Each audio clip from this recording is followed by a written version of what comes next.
دوسرا حضرت صدیق اکبر رضی اللہ تعالیٰ عنہ نے یہ نہیں کیا کہ میں قریب بڑا رہتا ہوں تو خدمت بڑی کرتا ہوں تو حضور کے ساتھ ہر وقت ہوں، یہ نہیں کیا۔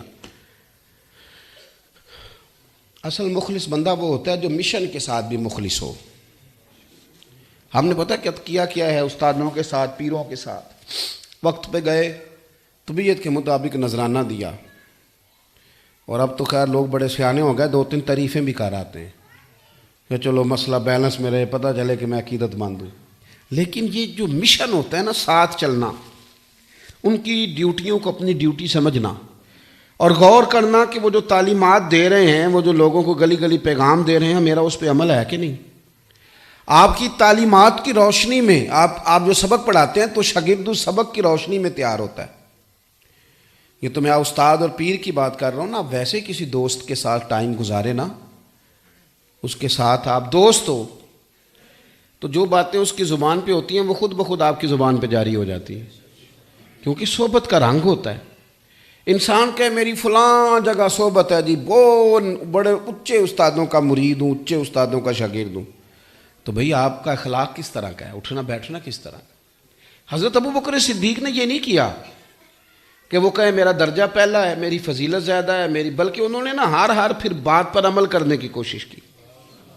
حضور نے مجمع پہ نظر ڈال کے فرمایا دیکھو ایک بندہ رہتا بھی سارا دن پاس ہے، خدمت بھی پوری کرتا ہے، ڈیوٹی بھی پوری کرتے ہیں، سارے کام کرتے ہیں، لیکن ان کے کردار کا کیا حال ہے۔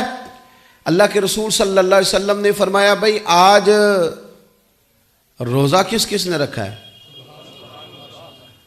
اب ہمارے کچھ ایسے لوگ بھی آ گئے ہیں جو کہتے ہیں تسبیح والے نہیں جی، اسی تو تسی کہدے والے ہو جی، سارے کو اسی کوئی بہتیاں تسبیحاں نہیں کھڑکائیاں، سانوں تے فلانا بندہ ملیا تے ایویں ہی۔ بھئی وہ کیا ہوتا ہے؟ حضور نے تو گن کے تسبیح بتائی ہے، 33 بار سبحان اللہ پڑھو، بتائی ہے کہ نہیں بتائی؟ 33 بار الحمدللہ، 34 بار اللہ اکبر۔ آپ میری بات کو سمجھیں گے تو یہ جو ملانگ صوفی ہمیں ملتے ہیں نا جی کہ میں تسبیح بھی نہیں کرتا، میں نماز بھی نہیں پڑھتا، میں فلانا کام، یہ ان سے کہو پھر کرتے کیا ہو؟ روٹی تو کھاتے ہو تو نفل کیوں نہیں پڑھتے؟ نماز کیوں نہیں پڑھتے؟ اس پر بھی تو غور ہونا چاہیے۔ عام دام برسر مطلب حضرت ابوبکر صدیق بیٹھے ہیں، سب صحابہ بیٹھے ہیں، حضور نے فرمایا آج روزہ کس کس نے رکھا ہے؟ جب حضور نے پوچھا تو سارے چپ رہے، ہاتھ حضرت ابوبکر صدیق نے کھڑا کیا۔ نبی کریم صلی اللہ تعالیٰ علیہ وسلم نے فرمایا کہ آج بھئی جنازے میں شرکت کس نے کی ہے؟ کون جاتا ہے اب جنازوں پہ بھی؟ آپ یقین کریں، اگر میرا کوئی جاننے والا گیا تو ٹھیک ہے، محلے دار گیا تو ٹھیک ہے، ورنہ مومن مسلمان جان کے کون جاتا ہے؟ حضرت ابوبکر صدیق نے پھر ہاتھ کھڑا کیا، حضور میں گیا تھا جنازے میں۔ نبی پاک صلی اللہ علیہ وسلم نے فرمایا بھئی آج کسی نے کسی یتیم کے سر پہ ہاتھ پھیرا ہے؟ اتنا کہاں ٹائم ہے ہمارے پاس؟ ہم تو کہتے ہیں ان کا ابا بڑے پیسے چھوڑ گیا، ان کا چاچے کے پاس بڑا کچھ ہے، وہ جانے ان کا کام جانے۔ کسی نے یتیم کی سر پہ ہاتھ پھیرا؟ صدیق اکبر نے ہاتھ کھڑا کیا۔ حضور نے فرمایا کسی نے کسی مسکین بھوکے کو کھانا کھلایا ہے؟ حضرت صدیق اکبر نے ہاتھ کھڑا کیا۔ حضور نے فرمایا بھائی سنو، جنتیوں کی 360 علامات ہیں، کسی میں ایک پائی جائے تو وہ جنتی ہے۔ حضرت صدیق اکبر عرض کرتے ہیں حضور میرے اندر بھی کوئی ہے؟ تو حضور نے فرمایا ابوبکر تیرے اندر تو 360 ساری کی ساری پائی جاتی ہے، ساری کی ساری پائی جاتی ہے۔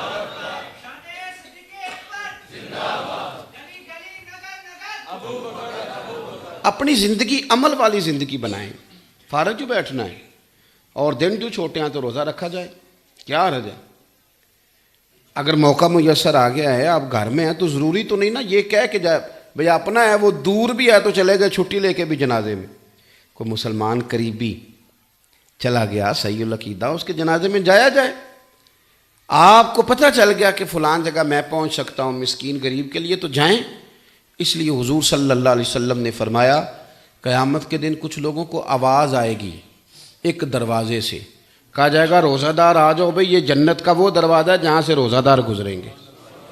حضور فرماتے ہیں ایک دروازہ وہ ہوگا جہاں سے پکے نمازی ادھر آ جاؤ بھئی، یہ دروازہ نمازیوں کے لیے، حاجی آ جاؤ جی ادھر، یہ دروازہ حاجیوں کے لیے، مجاہد آ جاؤ، غازی آ جاؤ، یہ دروازہ تمہارے لیے۔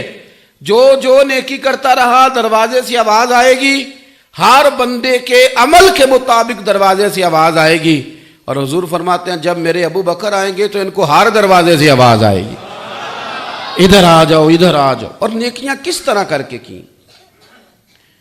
حضور صلی اللہ علیہ وسلم نے نا ہمیں ایک سبق دیا. یہ نوجوان ادھر دیکھیں جی, ویڈیو زیادہ ضروری نہیں جی, ویڈیو تو پہلا بھی تمہیں لبھی رہی. اج تو اسی پکے لبے ہیں, ساری گل کوئی سنو, کوئی ساڑھے نال کرو. آپ مہربانی کریں, بات سنیں.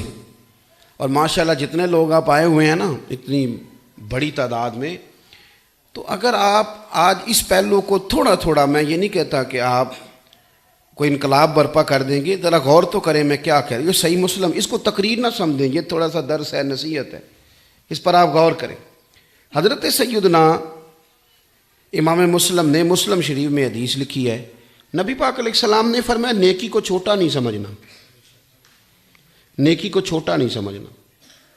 یا رسول اللہ صلی اللہ تعالی علیہ وسلم نہیں سمجھیں گے. حضور نے فرمایا نیکی کو چھوٹا نہ سمجھنا, ہو سکے تو اپنے بھائی سے مسکرا کے بات ہی کر لو. ایک حدیث میں فرمایا نیکی کو چھوٹا نہ سمجھنا, چاہے گلی سے کانٹا ہی اٹھا دو. یعنی نیکی شروع تو کرو نا, کوئی کرو تو صحیح, کسی اندھے کو سڑک ہی پار کرا دو. کسی سے وزن نہیں اٹھایا جا رہا تو ساتھ مل کے اس کے سر پہ رکھوا دو. کوئی نیکی کرو تو صحیح. ہمارے دائیں بائیں نیکیوں کی لائنیں ہوتی ہیں, پر تب نیکی کریں گے نا جب ہمارا نیکی کرنے کا ارادہ, ہم یہ سمجھتے ہیں شاید 10,000 روپیہ مسجد دینا ہی صرف نیکی ہے. نہ, مسجد میں 10,000 دینا بھی نیکی ہے, اور مسجد میں جھاڑو دینا بھی نیکی ہے. لیکن بعد 10,000 نہیں وہ جھاڑو دے, کوئی کام تو کرے نا بھائی, نیکی کریں. حضرت صدیق اکبر کی نیکیوں کا منظر کیا ہے؟ ہر وقت نیکی, ہر وقت نیکی, خیر کا کام, وہ چل رہے ہیں, ڈیوٹی کر رہے ہیں. آپ نا خلیفہ بننے سے پہلے نا ایک یتیم بچیاں تھیں 4-5, وہ بات بڑی لمبی ہے پر میں مختصر کرتا ہوں. ان کے نا گھر میں جاتے تھے, ان کے والد صاحب کا انتقال ہو گیا تھا تو بکریاں زیادہ تھیں, بچیوں سے دودھ نہیں دھویا جاتا تھا, دودھ دھو کے دے کے آیا کرتے تھے. یہ بھی تو نیکی ہے نا. یعنی کسی کو مجھ نہ چوئی جاندی ہوئے, ناراض ہو گیا ہو, تسی کہندے ہو مطلب مولوی صاحب شہروں آ کے تے سانوں ہن پنڈ دیاں وہ گلاں, میں بڑا پکا پنڈو جے. آپ میری بات پر غور کریں کیا کہہ رہا ہوں. اور کچھ لوگ ڈر کے یہ بات کرتے ہوں گے, میں بڑے ناز سے کرتا ہوں کہ میں پنڈ ہوں. اور پنڈ کا کلچر کیا بات ہے, شہروں والے بھی شہروں نہیں ہیں, وہ الگ بات ہے. اتنے جا کے مکر گئے نے ہیں پچھو کسی نہ کسی پنڈ دے ہی. میں نے کہا تھا مسجد میں اونچا نہیں ہنسنا, مسجد میں اونچا ہنسنا منع ہے, ہیں کسی نہ کسی. وہ الگ بات ہے کہ شہر میں آ کے پڑھنے والے بھول گئے کہ کس کی ماں نے کتنا زیور بیچا تھا. لوگ بھول جاتے ہیں نا جی بعد میں. بہرحال نیکی کریں. تو بچیاں چھوٹی چھوٹی نا, ان کا آپ بکریوں کا دودھ, ان کے گھر جاتے عصر کے بعد فجر کے بعد, دودھ دھو کے نا بکریوں کا دودھ چو کے ان کو دے کے آتے. وہ کچھ بیچ لیتی, کچھ پی کے گزارا کر لیتی. حضرت ابو بکر صدیق خلیفہ بن گئے. ان کا نا وہ بھی کمال ہے کہ انہوں نے نا مسجد نبوی کے لیے جگہ خرید کے دی. یہ نیکی بھی کی, اور کسی کے گھر میں دودھ نہیں ان سے دھویا جاتا, یہ نیکی بھی انہوں نے کر کے دی. یعنی لاکھوں روپیہ خرچ کرنے والی نیکی بھی نہیں چھوڑی. اور اگر کسی کی بکری کا دودھ دھو کے دینا پڑا ہے تو اس نیکی کو بھی نہیں چھوڑا. آپ خلیفہ بن گئے تو بچیاں 4-5 آ گئیں, آ کے رونے لگ گئیں, کہنے لگیں چچا جان اب تو آپ خلیفہ بن گئے, امیر المومنین بن گئے, تو آپ آئیں گے اب بھی بکریوں کا دودھ دھونے؟ تو صدیق اکبر رو ہی پڑے. اٹھ کے بچی کے سر پہ ہاتھ رکھا, فرمانے لگے پتر پہلے تو میں مرضی سے آتا تھا نا, نیکی سمجھ کے ڈیوٹی کرتا تھا, مجھے کو خیر مل جائے. اب میں آیا کروں گا, اب تو نبی پاک کی امت کی نوکری کرنا میری ڈیوٹی لگ گئی ہے. اب تو میں حکم سمجھ کے آؤں گا پتر, میں آؤں گا, کیوں نہیں آؤں. ہر وہ خیر, اتنی نیکیاں, ہر بندے کے ساتھ خیر, ہر بندے. حضرت بلال حبشی کی کتنی شان ہے, پر خرید کے حضرت صدیق اکبر نے دیا, خرید کے دیا حضرت صدیق اکبر نے. بڑے پیسے مانگ لیے امیہ بن خلف نے, اس کا خیال تھا کہ ابو بکر نہیں دیں گے. آپ نے فرمایا میرا سونا غلام لے لے, پیسے بھی منہ مانگے, اب بلال دے دے. تو کہنے لگا ابو بکر تاجر اور تاجر گھاٹے کے سودے تو کرتے نہیں, تو کس طرح کا سودا کر رہا ہے. تو آپ فرمانے لگے تو مسلمان نہیں نا, تو غلام نہیں نا, تجھے اس ذائقے کا پتہ نہیں نا, ابھی تو گیا نہیں نا وہاں جہاں میں کھڑا ہوں. فرمایا یہ بلال میرے نبی پاک کی پسند ہے, تو نے تو اپنی اوقات کے مطابق مانگا ہے, تو جو مانگتا میں دے کے بلال کو لے جانے کے لیے تیار تھا. یہ کہ یہ حضور کی چاہت ہے, تو اس رستے کا مسافر نہیں, تجھے پتہ ہی نہیں یہ کیفیت کیا ہے. یہ تو اس کو پتہ ہوتا ہے نا جو کبھی اس تجربے سے گزرے. ہر نیکی, ہر خیر کا کام, ہم نہ بڑے ویلے ہیں, کچھ نہیں کرتے, کوئی کام نہیں کرتے. ہمارے پاس بڑے موقع ہوتے ہیں نیکیاں کرنے کے, چھوڑتے جاتے ہیں. اور اگر ہم کوئی نیکی کریں تو پھر ہماری خواہش ہوتی ہے کہ ہمارا جھنڈا بھی لگے, ہمارا جھنڈا بھی لگے, لوگ ہمارا. حضرت عمر کہتے ہیں کہ ایک بوڑھی اماں تھی تو وہ نابینا تھی, لاوارث تھی, تو میرا دل کیا چلو اماں کے گھر کا کام کر آیا کروں. میں نے جا کے اماں میں آ جایا کروں. کہنے لگی نہیں پتر, ایک بندہ آتا ہے 2-2.5 سال سے, وہی ٹھیک ہے. آپ فرماتے ہیں شک تو مجھے پہلے بھی تھا. نہیں سمجھائی بات کی, یار ہے نا آپس میں, شک مجھے پہلے بھی تھا, پر میں نے کہا بندہ رنگے ہاتھوں پکڑنا ہے. آپ فرماتے ہیں میں جھاڑیوں میں چھپ کے بیٹھ گیا, سارا دن نہیں آئے, سحری کا وقت ہو گیا نا, تو ابو بکر صدیق کا دروازہ کھلا. جوتے اس عظیم آدمی نے جوتے اتار کے نا تو بغل میں چھپا لیے, پھر بوڑھی کے دستک دی. او یار بندے کا قد دیکھو, یہ وہ بندہ ہے کہ نبیوں کے بعد سب سے افضل, مال بھی دیا اللہ نے, 4 نسلیں صحابی. شوق کس طرح کے ہیں, نیکی چھوڑنی کوئی نہیں, جو ہاتھ آئے گا وَمَن يَعْمَلْ مِثْقَالَ ذَرَّةٍ خَيْرًا يَرَهُ, ذرے کے برابر بھی خیر ہو تو کرنی ہے. آئے بوڑھی کے دروازے پہ دستک دی, دروازہ کھلا. او نوجوانوں, حضرت عمر کہتے ہیں میں نے یہ عجیب شخص دیکھا کہ اس نے بوڑھی کے برتن دھوئے, کنویں سے تازہ پانی بھر کے دیا. اتنا امیر بندہ ہو کے اس کے گھر میں جھاڑو دیا, جھاڑو. آپ فرماتے ہیں جب یہ باہر نکلے تو میں رو ہی پڑا. میں نے کہا یار تو کس کستوری اور سندل کا بنا ہوا شخص ہے, تیری کیا بات ہے, ہر جگہ ہی تو سب سے آگے ہے.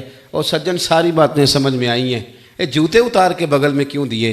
تو حضرت صدیق اکبر کہنے لگے عمر, بندہ جب جوتوں سے چلتا ہے تو آواز پیدا ہوتی, تو میں نے بوڑھی کی نوکری کرنی ہے, کوئی دنیا کو تو نہیں نہ دکھانا.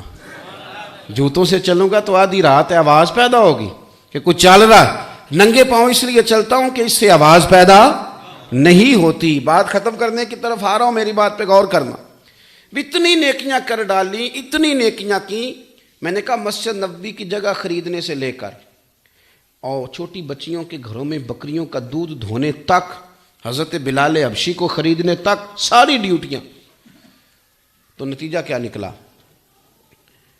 حضرت عائشہ صدیقہ رضی اللہ تعالیٰ عنہ فرماتی ہیں چاند بڑا خوبصورت چمک رہا تھا, آسمان ستاروں سے بھرا ہوا تھا, اور میرے نصیب دیکھو کہ اللہ کے رسول کا سر انور میری گود میں تھا. سیدہ عائشہ صدیقہ کہتی ہیں کہ منظر بڑا عجیب دیکھا تو میں نے نہ موقع غنیمت جانا, میرا دل کیا ایک سوال نہ پوچھ لوں.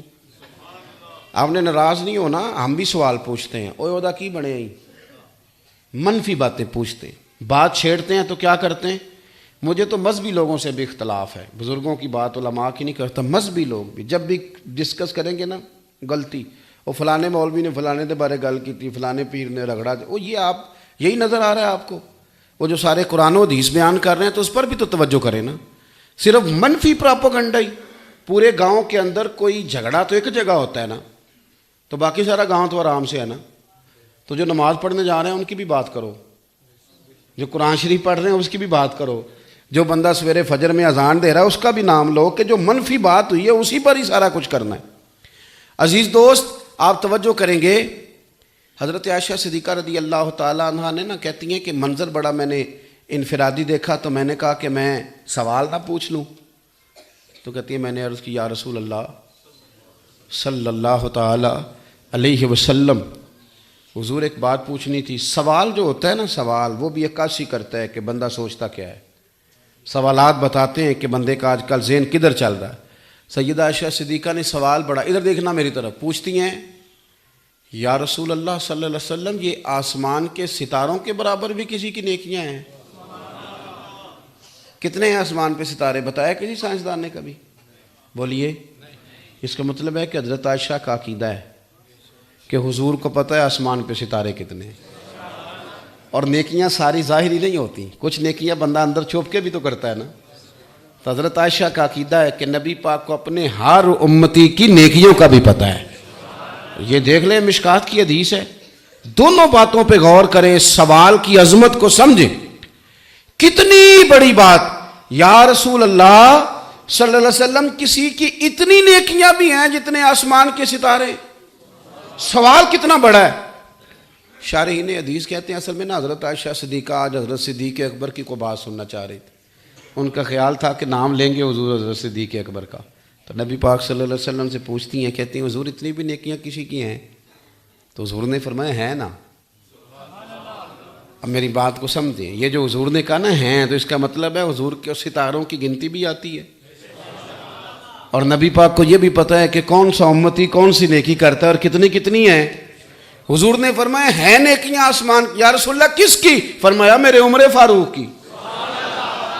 تو حضرت عائشہ کے ذہن میں تو یہ تھا نا کہ ابا جی کی بات ہو، تیاں دا مسئلہ بڑا ہوتا ہے نا، اسی حصہ تو چلو نہیں دینا، مرضی کرنی اللہ ماشاءاللہ، پر تیاں دعا تے ماپیاں لی بڑی کر دیاں نا، حصے دی باری تے لڑ پیندے نا، کئی کہنے جی تو حصہ لینا ہے تو پھر میرا مرے دا منہ، ناراض تو نہیں ہو گئے تسی؟ وہ میں نے ایک بچی نے ایک باری پیغام کر لیا کہ پیر صاحب وہ بھائی تے والد صاحب کہتے ہیں جی حصہ لینا ہے ساڑا منہ نہ ویکھی، میں کہ پتر تو حصہ لے تے منہ نہ ویکھی، رہن دے، منہ دی ضرورت، ظالم آدمی دا منہ ویکھنا بھی نہیں چاہیے، ظلم کر رہا ہے، کہتے میں نے حصہ نہیں دینا، اللہ رسول نے رکھا ہے تو نے کیوں نہیں دینا؟ جس کا 5 مرلے کا مکان ہے اس کی بیٹی کا بھی حصہ ہے، اور جس کی 5 مربع زمین ہے اس کی بیٹی کا بھی حصہ ہے۔ یہ کیا بات ہوئی؟ کڑی دا بیاہ کر چھڑیا تے منڈے نو جڑے 4 واری کاروبار پا کے دیتا ہی تے انہیں 4 واری جاڑیا ہی، وہ دے بھی گننا، کیا مطلب ہم ظلم کرتے ہیں، اپنی قبر پہ بوجھ ڈالتے ہیں۔ حضرت عائشہ صدیقہ رضی اللہ تعالیٰ عنہ، چونکہ پیار تھا نا باپ سے، کہتی ہیں کہ حضور عمر کی نیکیاں اتنی ہیں جتنے آسمان کے ستارے، تو میرے ابا جی حضرت صدیق اکبر، تو حضور مسکرائے، کہا عائشہ آسمان کے ستاروں کے برابر نیکیاں ہیں میرے عمر کی، اور فرمایا کہ عمر کی تو زندگی بھر کی نیکیاں ابو بکر کی ایک نیکی کے بھی برابر نہیں، ایک نیکی کے برابر بھی نہیں، اتنی وزنی نیکیاں ان کی۔ یہ جو نیکی میں وزن پیدا ہوتا ہے نا، یہ اخلاص کے ساتھ پیدا ہوتا ہے۔ جب آپ نیکی کر کے تھوڑا سا خیال رکھ لیتے ہیں نا، دنیا کو بھی پتہ چل جائے، تو نیکی کا وزن کم ہوتا ہے۔ جتنا اس میں وزن پیدا کریں گے تو کب پیدا ہوگا؟ مخلص ہو جائیں نیکی کے ساتھ، اللہ رسول کی رضا کے لیے نیکی کریں تو اس میں وزن بڑھ جائے گا۔ امام غزالی رحمۃ اللہ علیہ نے حدیث لکھی ہے کہ نبی پاک صلی اللہ علیہ وسلم نے فرمایا کہ لوگوں، ابو بکر کو تم سے زیادہ نفل نہیں پڑھتے، کو تم سے زیادہ صدقات نہیں کرتے، اس سے زیادہ نیکیاں کرنے والے بھی لوگ ہیں، پر اس کے دل میں ایک ایسی بات ہے جس کی وجہ سے اللہ نے اسے سب پر فضیلت عطا کر دی۔ وہ دل میں کیا تھا؟ اخلاص تھا، للہیت تھی، رضا والا مسئلہ۔ جب آپ کا دل صاف ہوتا ہے قدورتوں سے، نفرتوں سے، عداوتوں سے، پھر آپ کی چھوٹی نیکیاں بھی بڑی بن جاتی۔ آخر میں ایک بات سنیں، آپ سے وہ بات کرنی بڑی ضروری ہے۔